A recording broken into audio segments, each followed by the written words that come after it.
मित्रों, चाहे रामायण हो या महाभारत, यह दोनों ऐसे ग्रंथ हैं जिनके बारे में जितना ज्यादा जानकारी इकट्ठी की जाए उतनी कम है, क्योंकि यह इतने बड़े ग्रंथ हैं कि इसमें हर एक पात्र से जुड़ी एक कथा है। ऐसे में आज के इस वीडियो में हम लोग जानने का प्रयास करेंगे कि राम, लक्ष्मण और सीता जब तीनों वनवास गए थे तब उर्मिला ने 14 बरस तक क्या किया था। चलिए जानते हैं। मित्रों, जिन्होंने रामायण देखी या पढ़ी होगी या जिन्हें रामायण के बारे में पता है उन्हें उर्मिला के बारे में भी पता होगा, लेकिन फिर भी अगर नहीं पता तो चलिए आज के इस वीडियो में विस्तार से जानते हैं। मित्रों, पौराणिक कथाओं के अनुसार मिथिला के राजा जनक और रानी सुनैना की पुत्री उर्मिला नाग लक्ष्मी का अवतार थी। उनकी 2 संतानें भी थीं, अंगद और चंद्रकेतु। प्रभु श्री राम, माता सीता और लक्ष्मण के वनवास जाते समय उर्मिला भी अपने पति लक्ष्मण के साथ वनवास जाना चाहती थी, लेकिन लक्ष्मण ने मना कर दिया और कहा कि वृद्ध माता पिता की देखभाल करना ही उनका कर्तव्य है। इस कारण से 14 साल उर्मिला को पति से अलग अकेले रहना पड़ा था।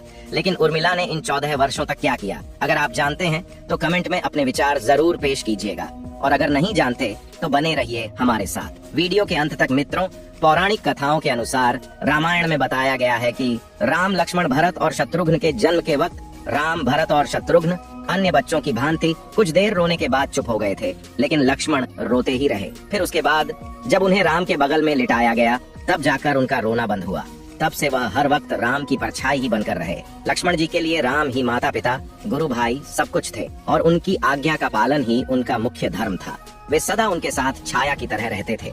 भगवान श्री राम के प्रति किसी के भी अपमान सूचक शब्द को यह कभी बर्दाश्त नहीं करते थे। वास्तव में लक्ष्मण का वनवास राम के वनवास से भी अधिक महान है। जब राजा दशरथ ने भगवान राम को 14 वर्ष के वनवास का आदेश दिया तो लक्ष्मण ने भी अपने अग्रज के साथ वन में जाने का निर्णय ले लिया। राम के वनवास जाने के समय उर्मिला भी एक पतिव्रता स्त्री की तरह अपने पति लक्ष्मण जी के साथ जाना चाहती थी, लेकिन लक्ष्मण जी ने उन्हें ले जाने से इनकार कर दिया। उर्मिला ने बहुत मिन्नतें की। वह अपने पति की सेवा करना चाहती थी, पति के हर दुख सुख की साथी बनना चाहती थी, पर लक्ष्मण जी ने कर्तव्य और धर्म की दुहाई देकर देवी उर्मिला को वन जाने से रोक दिया।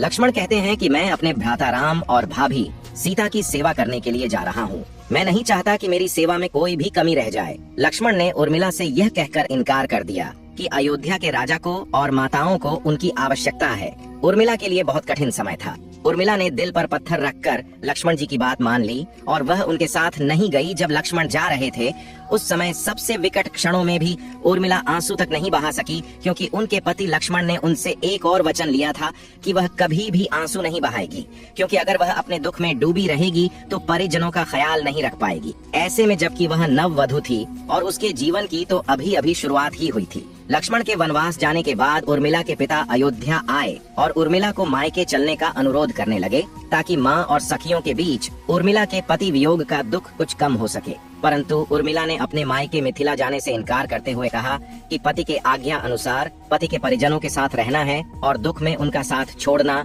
उसके लिए अधर्म है। यह उर्मिला का अखंड पतिव्रता धर्म था। वन में जब राम और सीता अपनी कुटिया में विश्राम कर रहे थे तो लक्ष्मण प्रहरी के रूप में कुटिया के बाहर पहरा दे रहे थे। तभी रात में उनके समक्ष निद्रा देवी प्रकट हुई। तब लक्ष्मण ने निद्रा देवी से वरदान मांगा कि उन्हें 14 वर्षों के लिए निद्रा से मुक्त कर दें। निद्रा देवी ने लक्ष्मण को वरदान दे दिया, लेकिन साथ में यह भी शर्त रखी कि उनके हिस्से की निद्रा को किसी न किसी को लेना पड़ेगा।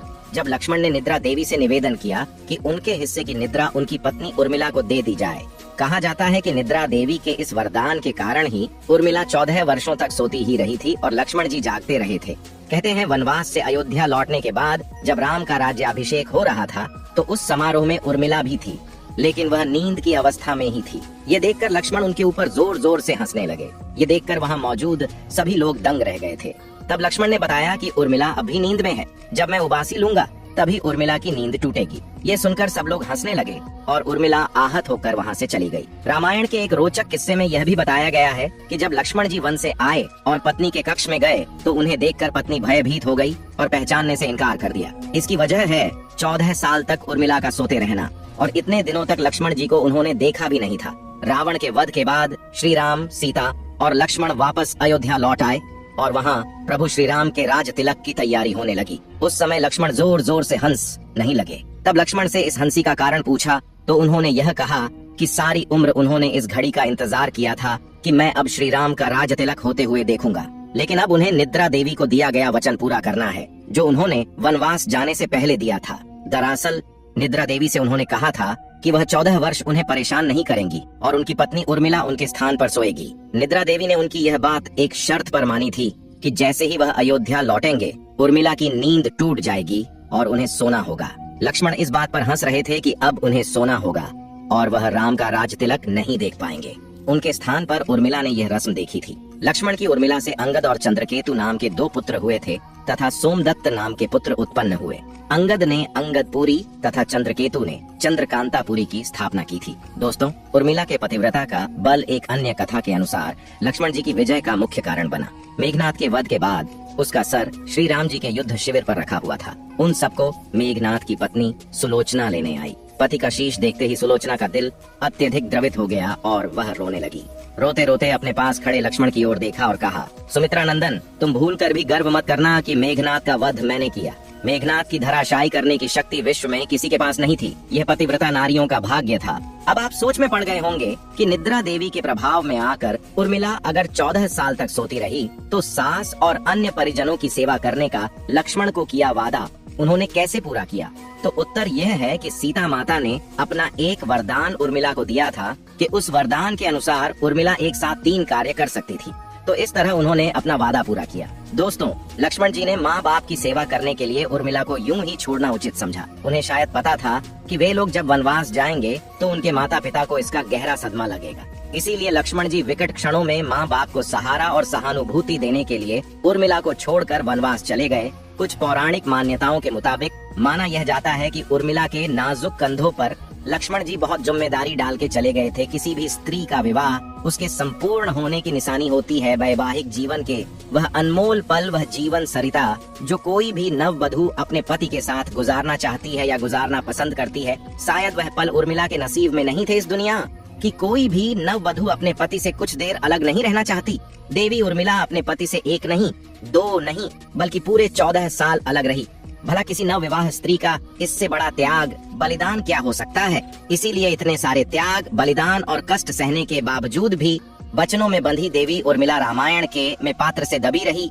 उर्मिला ने जो सहा शायद आज की कोई स्त्री ऐसा कर पाए। इसीलिए वर्तमान की दृष्टि से देखें तो उर्मिला रामायण की सबसे अतुलनीय और पवित्र पत्नी के साथ साथ त्याग, बलिदान और समर्पण की देवी है। आज की पीढ़ी के लिए उर्मिला का व्यक्तित्व सबसे ज्यादा सम्मानीय, पूजनीय होना चाहिए।